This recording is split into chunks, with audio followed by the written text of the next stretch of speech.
what advice would you then give to moms out there who are second guessing their decisions? I would say give yourself grace. Remember that there's nothing like one size fits all. And I feel like no one loves your child more than you.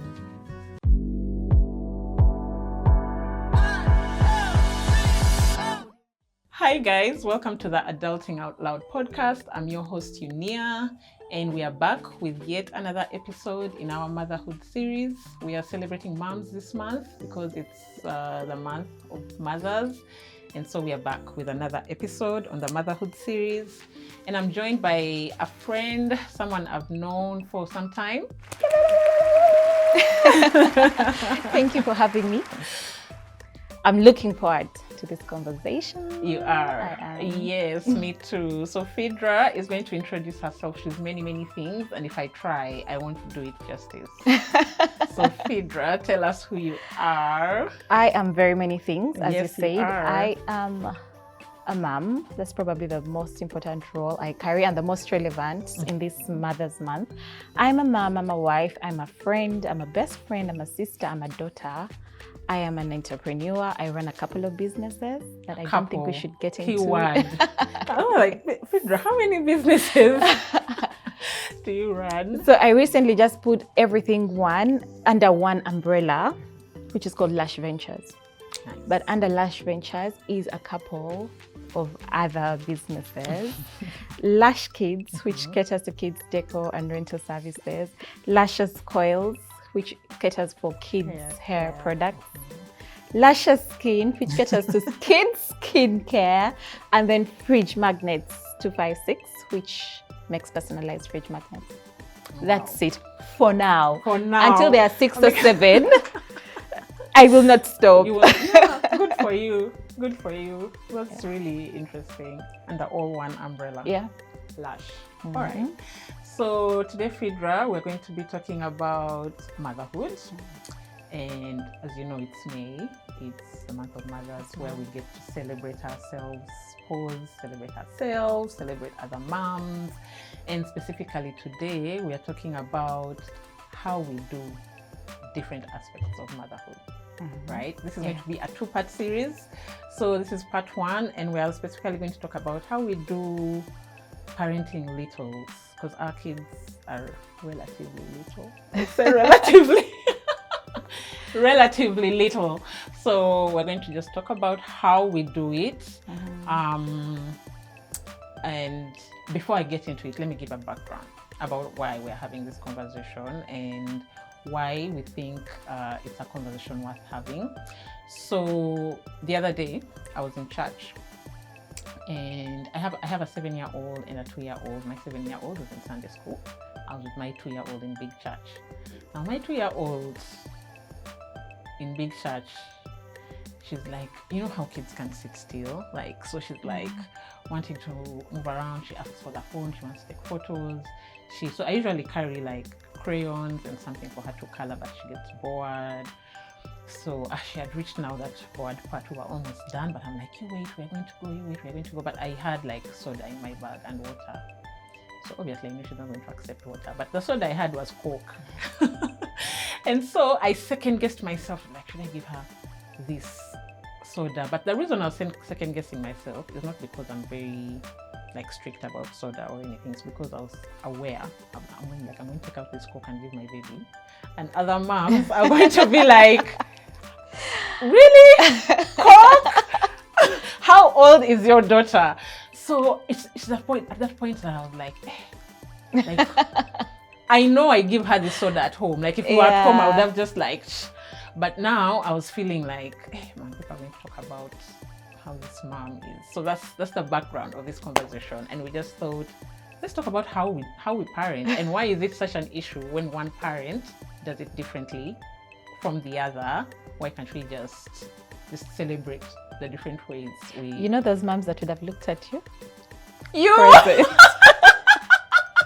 I am top on the list of... Yes, I'd be like... Yeah, see? Outside eye you like... the end of the story is I gave her the soda and I was like, you know what? And you had peace. And I had peace. She sat and drank the soda. We finished the service and left. And I was like, in fact, when I was walking out, I was like, Mom is about to stop me and be like, oh, man, I want more soda. Muto. But yeah, thankfully that did happen. So that's just the background of this conversation. But before we start, quick fire, we're going to have a quick fire. Just something to ease us into the conversation. I'm ready. You're ready? So as a mom, Phidra, which stage of childhood would you pick? Newborn or toddler? I can't answer that because I love all the stages. Like now is my favorite stage for both of them, as much as they are 11 years apart? Yeah. For both of them, now is my favorite. Yes. Really? Oh wow, interesting. That's interesting. Okay. What about for you? Pregnancy or postpartum? Oh, postpartum, please. Any day, every day. Too. All day postpartum. Postpartum. Pregnancy? Pregnancy is rough. Okay, final one. Which one would you pick? The first trimester or the last trimester? Pregnancy is just so hard for me. Me too. So bad. So bad. So painful. So tiresome. So nauseating. I would not pick any part of it. Me and you, but really? Okay, Phidra, really? You have to pick. You're pregnant. You know, I'm those people that are nauseous from minute one. I think I'm even nauseous like 3 days before conception because it is too much. Do you throw up? Yes. Oh, it's just nauseous? Yes, I do throw up throughout. Me too. As with my cousin, doing my final shopping at about week 39. And I threw up. And she was so scared. Oh my God. I thought Leba was coming. So I am those people from minute one to last. So, yeah, me too. I'm those people, but I would pick the last trimester because I'm usually like, okay, it's final stretch. The first one, I am just in the trenches, like there's even no end in sight. It's just like months on end. So sick, but last trimester I'm sick, I'm tired, and there's just all that anxiety and that pain. No pain. Your back hurts. No, only my back. Oh my but I'm God, just, you are like, God's favorite. Really? Yes. With the throwing up. Pelvic pain. Yeah. Lower back. But last trimester any day. First is the ghetto. It's so bad. It is so bad. So you'd not pick. I would like, just give me that baby. Can just I just give, carry please. my baby? That please? supermarket they told us about when we were young. Please, where is it? That's so funny. All right, so we're going to get into our conversation, and we're just going to be sharing, really, just two moms sharing how they do things, different things, right? Right from the pregnancy we have talked about. So you've shared about how like you have 2 kids.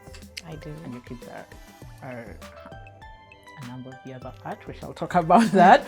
But my first question is, what was your plan when you found out you're pregnant? Even with your first, even with your second, did you plan to celebrate your pregnancy milestones in terms of like pregnancy reveal, gender reveal, yeah, and all that, photo shoots right before you give birth? Yeah. Well, the circumstances around my first and second pregnancy was so different. Yes, but they were extremely different. I was in a different relationship than I was with the second pregnancy. I was younger and broker and more naive and, you know, all that. So it was so different. I was not happy about being pregnant because it didn't feel nice, but I was excited about being a mom. I had always wanted to be a mom. I didn't have the means to do any of the things that you've talked about with my first. But even if I had had the means, I don't know if I would have known about them. This was 12 years ago. I don't think I would have known about so many things, really. Pregnancy, gender reveal, and stuff like that. I did have a baby shower because my friends threw me a baby shower. I actually had a photo shoot in that pregnancy because there's someone who was posting pictures on Facebook, maternity, and they were so beautiful, maternity and newborn pictures. And I feel like I'm the only one with a 12-year-old that has those kinds photos. of yes, those kinds, which ironically I did not do with this one. 11 years later, I did not have a maternity photo shoot. I did have a gender reveal. I had a baby lunch, really. I couldn't call it a party. Did you throw it for yourself? No, my family. Okay. I didn't want one because now I was so aware. I knew of all the things that can go wrong.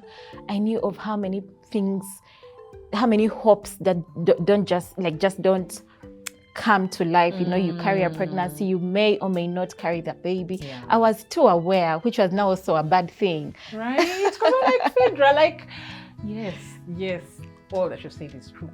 Enjoy the moment. It's Enjoy hard. the pregnancy. It's hard. I think I would say it was more peaceful in my early 20s when I was pregnant with baby number 1, and I was so oblivious. Yeah. I did not know the statistics of how many people miscarry, how many stillbirths happen, I had no idea. I just knew that now you're pregnant, you're going to go to hospital and you come out with your baby. Like that was, but now, oh my goodness. You knew too much. I know too much. The anxiety. Yeah. So the plans looked different. Very different. Yeah. Very different. The only thing that was a constant really was the fact that I had an elective C-section both ways. Yeah, we're actually going to get to that before. Okay. Before we get to that, I think for me, I have a plan for my first. I knew I wanted a pregnancy photo shoot, which I did. I did have one. I didn't do a gender reveal. I didn't plan to do a gender reveal. I had a baby shower, which was thrown for me. Was it a surprise? It was a surprise. It was a real surprise because I was like, I had moved. Like I got married and moved, and I was in a different country. I had just made those friends. Like it was so kind. I was truly surprised. I was just like, you guys, this is so sweet. I was truly surprised. So yeah, but it did look different with the second one. Very different. My second pregnancy was hard.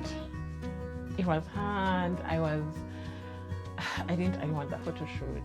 I didn't want anything. I didn't want the shower. I didn't want I did want a gender reveal, which was different from my first. For my first, I didn't check the gender. No, I didn't. I was like, I was so sure I don't want to know the gender. I want to be surprised. In labor. I want to be surprised, and I was so happy when it was a girl. I was so happy. Not that I didn't want a boy, but I don't know. It's just like when they tell you, oh, it's a girl. Like, oh. So I didn't check the gender for my first, but for my second, I checked. I was like, yeah, it's either a girl or a boy. So so yeah, they were different in that way. Yeah. So now, which brings us to the second question. Did you have a birth plan? I didn't have much of an option because with my first pregnancy, she was breech. I actually remember going to Mulago old midwifery school, something like that, to attempt to have the baby changed. And the midwife asked me, how old are you? How many children do you have? Do not even. I feel like if she could have slapped me, she would have. Don't even think about it. Why?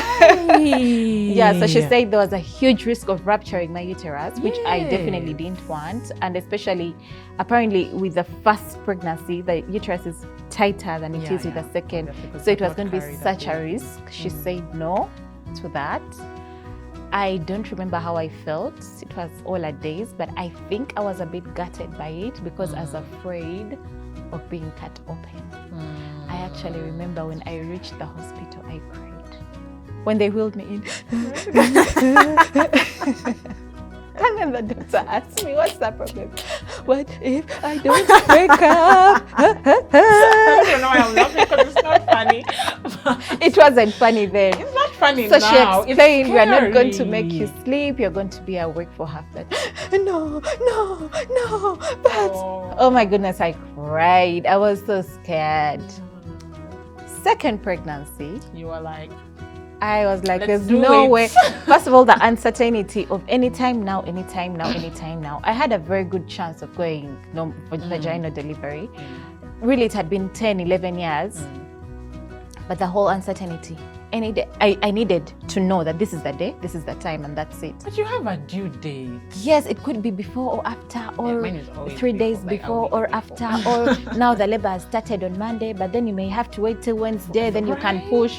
I did not want that. So it was elective. It was elective, and funny, I actually changed hospital a week to my due date because my initial doctor was not going to allow my husband to be with me in the theater. So it was all okay this time. I knew what to expect. I knew what was going to happen. I was ready for it. I knew how difficult the recovery would be. I was so ready for it. And interesting. So you had like a proper plan for your second one. Yes, like he has to be there. We will be together. We both wanted, you know. Tell me, I don't be having a plan for both. Like I was just like, yeah, this is the due date. I'll go to hospital. They'll tell me if I'm able to push out this baby. What I knew is I was open to whatever the doctor said. If the doctor said you're not going to be able to push out this baby, fine. Like I'm okay. I was not really bent on it has to be a vaginal birth. No. But CS is really scary though. It is. It's really scary. So I remember thinking like, so yeah, no. So I had a vaginal birth for my first. Now for my second, because I knew how hectic labor, what I really did. I remember telling my sister, like now the third trimester, I'm like, I am so scared. And yet for my first, I was not scared. Like I was just like, we go. This is how people give birth. So, but for this one, I was so scared, and I was like, I don't think I want to have a vaginal birth. And she was like, don't. Nice. Yeah, she was so covered. She was like, you don't want, don't. But then I was like, okay, anyway, we'll see.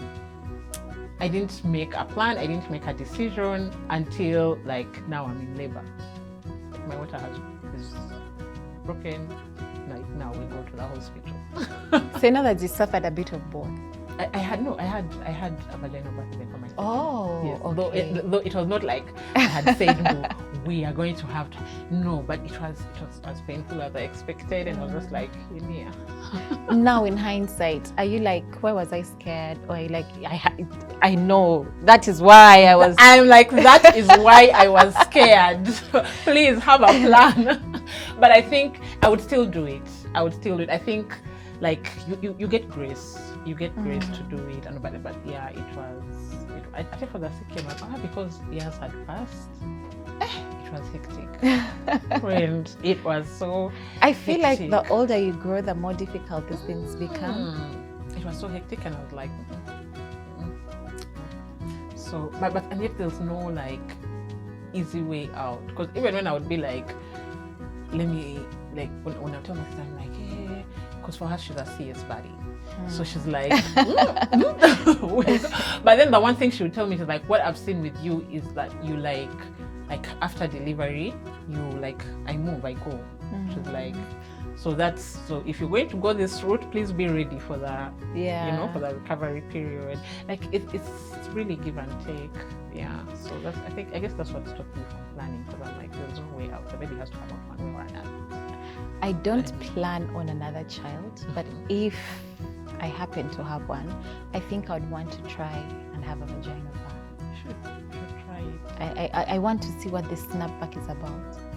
I want to see how you give birth in the morning, and in the evening you're pouring tea for your guests who have come to visit you. And you actually do. Like you'll be like, okay, baby's out. Let's go. I really want to experience it. And also the other thing is, like, CS moms are always saying how like you can't eat after. Like, yes. How do you guys, do you know the hunger? Phidra. Do you know the pain of constipation? Eat a cow after delivery. Like, I'd be so hungry. I can't imagine them telling me like don't eat. I'd be so mad. Like, they have to be sure that your system is working before. So you have to pass out gas or do a number 2, and then they'll be confident enough to let you eat. But so if you eat carelessly, you can have some soup and some light hot water, black tea, some soup. Yeah. Me, you want him to eat. All right, so already we can see like just how we are different, right? Like moms, yes, but already just how right from pregnancy, already how we were making decisions differently, right? And how we were like, no, for me this is what I wanted, and for me I'm like, no, actually me this is what I wanted, like, just a difference. So that takes us to our next question. You've touched a bit on it about child spacing and about how your kids are 11 years apart. And usually when people have kids like years apart, there's a story there. My kids are 5 years apart. And already that tells you like there's a story there, right? And so, yeah, just take us through. Was it a plan of yours to have kids 11 years apart? How did you, is this how you envisioned your motherhood looking like? Like, yeah, did you have a plan or were you open to it?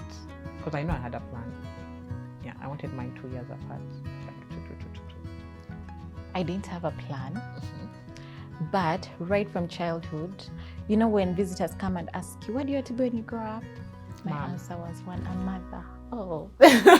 I actually loved children more before I had them, right? Than I do now. I loved all things about babies. I loved all things about being a mom, the thought of being a mom. So I get married in my early 20s and I have one child and the marriage doesn't work out. So I'm divorced. And I want another baby.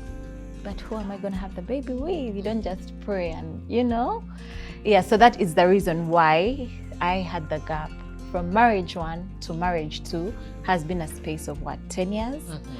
But I always wanted, when I was younger, to have like 6 children. Yeah, I just always imagined myself as a rabbit with all my babies.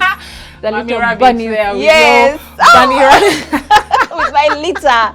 That's what I wanted. So funny. But now, in my 30s, I am very okay with 2.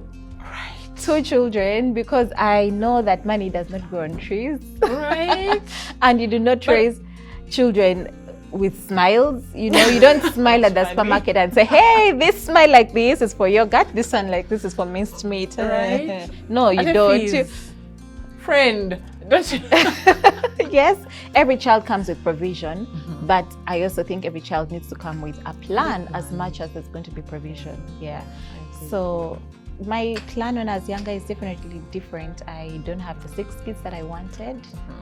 Maybe if someone just handed them to me, I would probably consider, but if I had to carry. I know, I hear you. My plan was 5. 2 years apart. Friend, I'm really like you. I'm just 5 like, is an odd number. Yeah. Do you know why 5? Because we're 5. Yeah. Okay. Like, and just imagine a big family. I come from like a big, loud family. We are so loud. Like, you'd get overwhelmed if you were at home. Like, we are that loud home and we're like, hey, like just talking, shouting. But it was fun. Like, I look back to my childhood with fond memories. So I wanted that for my kids. After 1, and that pregnancy, hey, it was so hectic. But I knew like I didn't want like 1 kid. But then I was like, okay, fine, I'll get another one. But then also in between that, there was so much movement, like between Nairobi and Kampala and back again. So then 5 years later, I get my baby girl. And it's interesting how we're talking about it, like you plan and then things turn out differently, but then when it turns out, it's actually like, oh, actually, yeah, this is fine. It's okay, because I can't imagine that 2 years apart. I'm in struggle land now with 5 years apart. But yeah, we'll be talking more about that. So raising children, let's go now to raising children. So the kids are here, now have 2 kids, and there's always these mom wars online about, like we just talked about, you give your kid soda. Why do you give your kid soda? You give your kid sugar before 2 years. Why do you give your kid sugar before 2 years? I don't know, like take your kids to that school, and like so many decisions which I feel like are personal. Like by the time a parent has made that decision, it's not made lightly. Yes. Or maybe it is. For the case of soda, I'm just like, you know what, drink and just like, can we just have peace, you know? But like for the big, like there are those small ones which people really pick each other apart on the internet, but there are also big ones which I feel like just allow people, you know, to be. So the first question is, you're an entrepreneur, and so did you always know that you would be like a self-employed mama, or were you in employment before? Because why I'm asking is there are always these words of like, you left your baby at 3 months to go back to work. Why aren't you home? You know, so like work from home mom or work out of home mom? My dream was to be a housewife. By the way, I had this dream. Well, you're a soft life queen. Yes. I had this dream of I'm at home with the bunnies, and then my husband comes home and I'm wearing his shirt and I used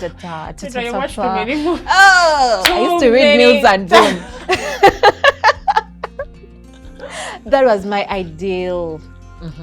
The reality now is I would not mind being a housewife, but being an entrepreneur and making my own money has empowered me so much that I cannot imagine my life being any different. I can't imagine having to say things like, babe, I need pads.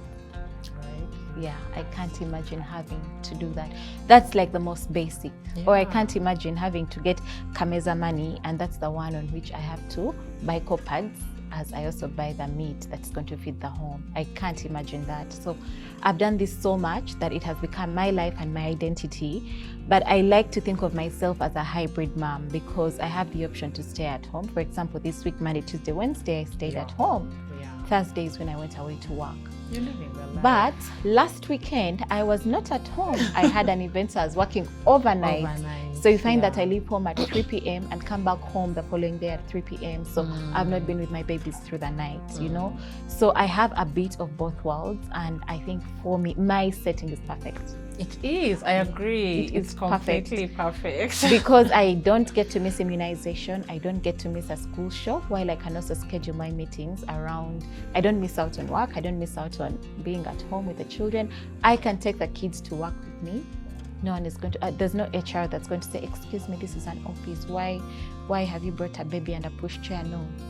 All right. Yeah. Okay, no, the HR would not ask you why you brought a baby and a pushchair, because you would not have brought a baby and a pushchair in the first place. For a minute. Yeah. Like it's just unheard of. Like you just leave the baby at home. But yeah, whenever we're having this conversation, I've done both, right? So for both my babies, I've been like home with them for long extended periods of time, not by choice. Like during that time I'm like unemployed. My first baby, I was home with her for like 1 whole year. And after that I got a job, and incidentally it was the same with my second. I was with her for like 1 whole year, then I got a job after that. But it was not like a decision I made where I was like, oh, I am going to like take, you know, a back seat and no. But I get where moms who make that decision come from. Yeah. Because I cannot, you see, I was leaving my babies at 1, but I was still feeling like they're so young. And then I'm calling every time, I am by the sweater. It's a lead day. You know, like now I can't imagine living at 3 months old, right? So yeah, I feel like, and that's why I was talking about like just let that mom be. Like if they have made that, they have a reason why they have made that decision. Why they're giving soda. Why they are giving soda. Why they are, right? So yeah, I don't think it was, for me it was not really a plan, but I would love yours. I'm jealous. I want hybrid. I want hybrid. Like yeah, if I've been away for this extended period of time, I have the choice to be like, I was always on the weekend, so let me, you know, maybe with the kiddies. Okay, so did you think about the kind of support you would need as a mom when you were pregnant and even after, in terms of I won't have nannies in my home, or yes, definitely I will have nannies in my home, or I will do daycare, I won't do daycare, or I'll take them to the parents, these parents, Bambi, they have their lives, they are living. You don't just take. Or like, did you have a plan? Did you think about it, or it just kind of fell into place? Everything just fell into place for me. For my first, where I was living was not ideal to raise a child. I had, let's say, a shop, and then I was living behind the shop. I didn't have a compound for her to play in. I didn't have space. So it's either she's in front with business work things, or she's at the back in the little room that we have. So she went to school early because of that. But also, she spent a huge amount of time with my mom. My mom was helping a lot with childcare. So I didn't plan it. I didn't know it would end up like that, but that's how it played out, and it worked out so well. Now with this one, in a bigger space, I have a very good support system around me, but I feel like she's a bit too smart. So I want to enroll her into daycare because I feel like she's wasting away at home, for lack of a better word. No, like to challenge her to like just go, just go out there. She's doing well, she's thriving, but I feel like she could be doing better. I'm not in a hurry. I don't want to put her on pressure, but I just feel like structure would be good for her. Even now, 18 months. Oh, she's 18 months? She's young. Yes, she is. See, I've started depositing. She's young. She's a baby. Right, yes. She's a baby to be home. She's 18 months, okay. Right. So I am thinking about enrolling her because I have a very good place that is close to work, for me. So I didn't plan it. It just sort of, everything just sort of falls in place. I think it's the same for me too. Okay, I knew that I would have a nanny. That one I knew because people, those babies can be work. Yes, they are. And like you need help and you need support. And for my first, I was like away from my support system. Like I said, I was in Nairobi then. My family was here. My mom, my dad, my siblings. Those really are my support system. Now I have so much support. I'm spoiled. I'm spoiled. I really am. So I don't think I planned. Like you said, I think it just fell into place. But I knew, for the nanny bit, I knew that yes, I would need a nanny, especially because I was planning to go back to work. So obviously I would need to leave my baby like with someone while I'm working. So that was the plan. Okay, so now we are going to the tricky question of discipline. I'm even scared to say because friends, people can really come for each other about how you discipline your kids. Do you discipline your kids? Yeah, definitely. Okay, it's not definitely. Oh, be like, just let me learn. Just let the kid grow. Okay, and is on the onset, was discipline a big one for you? Was it something you sat and thought about and was like, this is how I'm going to be disciplining my kids? Not the how, but the fact that I have to. Why? Because I strongly believe that there's two things, fortunately or unfortunately, two things that really carry us far in life. One of these things is money. Money really takes us far, takes people so far, opens doors. The other, I believe, is how you carry yourself. It also opens doors for you that sometimes even experience or education cannot or does not. So, because I do not have the luxury of money, that much money that opens doors, even the small one that opens a door, a small one. It's crazy. I don't have it. I don't have it yet. But even if I get to that point where I have all the money in the world that can open any and every door for my girls, I still want them to be disciplined. I want them to be disciplined. I want them to be respectful. I don't consider spoiled a child who has a million toys. No. I consider spoiled a child who says, but I want it. You know, that is what I consider entitled, demanding for it. Yes. Go down to the basics, what they used to teach us in primary school. The magic words. Are you saying please? Are you saying thank you? Are you? So if your discipline is also, if it ties to how you treat people, how you interface with people, then we are going to have a problem. Yeah. And then, so then how do you enforce? I'm a talker. Oh. I talk to the child. And then I'm trying to study about disciplining the little one. And for now, the stage where she is, the expert I am listening to a lot. You know the thing with social media, when you watch something with captions, you feel like you read it. But you didn't. I didn't read it. You watched. I watched it. So this lady, for this age, the toddlers, she just says, take them away from the fan. Just pick them and take them away from the fan, or take the fan away from them for now, for her age, 18 but months. Then they'll scream and kick. Does she scream and kick? Yes, she does. Mine does this one so like, She screams and kicks, and when you give it attention, she does it more and more. When you do not give it attention, she realizes that it doesn't work. Yeah, that's true. That one And I've then she seen work. stops. Like I literally just feel like, Yeah, but I tell her why I'm taking it away. You're using this to do this? No, and then I take it away. And I repeat it, and I repeat it, and I find that at the 50th, 60th time of taking it away is when she's going to get it. Tell me how many times. But sometimes she gets it at the 3rd or the 4th because she had started hitting people. I think in excitement, hit. Yeah, So when they hold her hands and tell her, stop No it, hitting, don't do that. yeah. She learned it quite fast. However, when she comes for your phone and we are now on time 50 of telling her no, but she hasn't yet mastered it. But I'm confident that at time 80, she will master it. Mine says and she no will back. stop. And I'm like, I can't take you anywhere because all moms will just be like, that girl is not disciplining her kid. Talking about me, I'm trying. It's just we are still on like time 100 of being like, no, don't say no back. So yeah, I think discipline is such a sensitive topic. What about for your older one? The older one, we talk, and then also restrictions. But also, I try to make the restriction connected to the offense. If, let's say, she's using a screen past her bedtime, then I take away the screen. Yeah. I won't deny her, let's say, swimming tomorrow because of a screen. I feel like the act needs to match the consequence. That also needs to be about that. Yes. Because like how is swimming connected to... Exactly. And then if I push it, I also realize that I need to discipline her in the moment. I agree. If I push it, then it sort of loses meaning. Yeah. You can't postpone the consequence to tomorrow because Yeah. then a consequence I have still not understood is stand in the corner.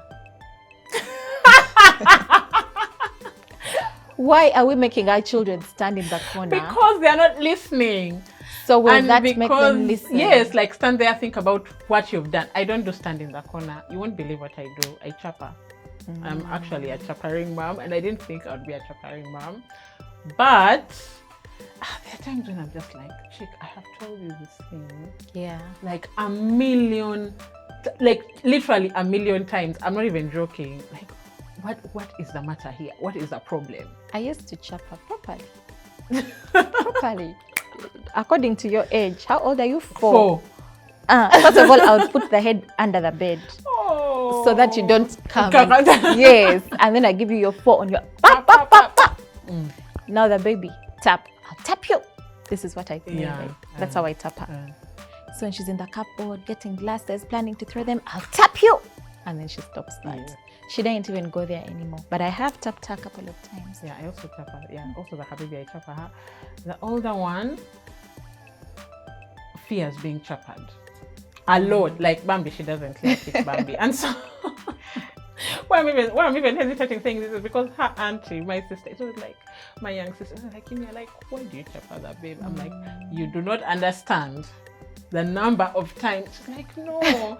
There are times she was telling me, you need to reparent yourself because why are you like this? I'm like, no, you don't understand. So I understand that it's a controversial thing, but I chapper, I talk. Talking is effective. Yes. I agree. Talking is effective, but I've seen that there are some times when these kids just decide, like, I'm not going to listen to this babe. And in those moments, I chapper. I be like, I am going to chapper you. But I've also seen that then the chappering becomes less when you talk. Honestly, it's not a thing where I'm like every day. No, like I be like, you remember what we said last time? If you do it again, I'm going to chapper you.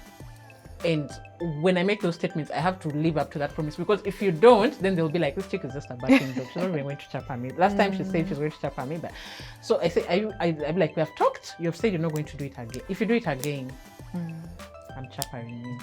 And if you do it again, I'm chappering. Imagine one thing my older daughter used to fear was when I said, do you want me to yell? But I get they hate yeah. Mommy, no. Mommy. I'm thinking, really? No, Mommy, they hate yelling. In our time, no one even asked you that question. Nga sapatu yake. You know that sapatu that makes the corners like this? Our mom had a green pipe. It's going to sound so bad, but Bambi, she was the kindest mom ever. But she had a green pipe. You know these pipes of water? Gas cooker. But you see the thing with a pipe is it won't break your bones. So yes, the pipe was painful. A stick can break bones. A pipe will never break a bone. So yes, that pipe. I even still remember. You get marks here like this. You're like. That chappering was intense. I didn't know those others would tell the others, like, extend that the blood doesn't flush on you. You realize I'm finished. But Bambi yelling is bad. Mine also really hates yelling. And in those moments when, like, you know how you have like those chatty moments, and she's telling you, but mommy, you know, like, now she's giving you feedback. She's like, when you shout at me, I feel bad. So I try not to yell. I really try. I fail many times. Just ask her, do you want me to yell? She will get in order. But I realize, because Bambi, she really doesn't like, you'd rather chap her than yell. But she hates yelling. But yelling is really bad. So yeah.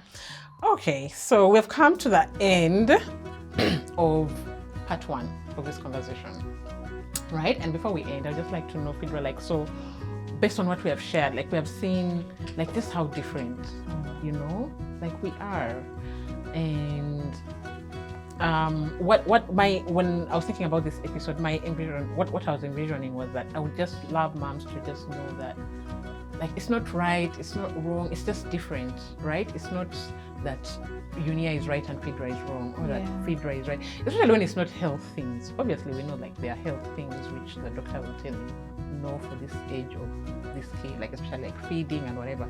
But just these small things which I feel like people really nitpick, and, you know, it's not right, it's not wrong, it's just different. So what advice would you then give to moms out there who are second guessing their decisions, you know, and just feeling like, okay, I saw Phidra share this, maybe I should, you know, change how I do things? Or what would you say? I would say give yourself grace. Remember that there's nothing like one size fits all.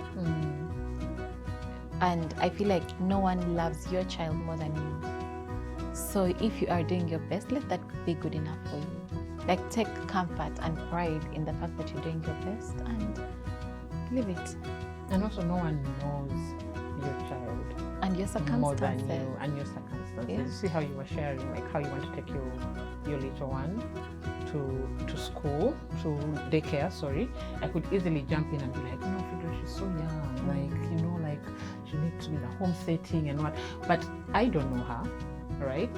But you're the mom, you know her. So you should be able to make that decision from that point of, like, no, I know this is what I've seen, that she needs to be engaged more, she needs to be challenged more, because, you know, but I could easily just come and be like, no, she's so young, take her at 4, right? You know, and then you're there thinking, 4, this child is like, you know, so, like, just trust yourself. Yeah. Oh yes, and trust yourself. All right, guys, that's it for part 1 of this series. We shall be back with a second part of this series where we shall be talking about something that we are really passionate about. Let me use the word passionate. But for now, thank you for watching. We'd love to hear from you. How do you do the different aspects of motherhood we have talked about? How do you do discipline? How do you do pregnancy and its milestones? Please share with us. Otherwise, see you next time. See ya. Bye.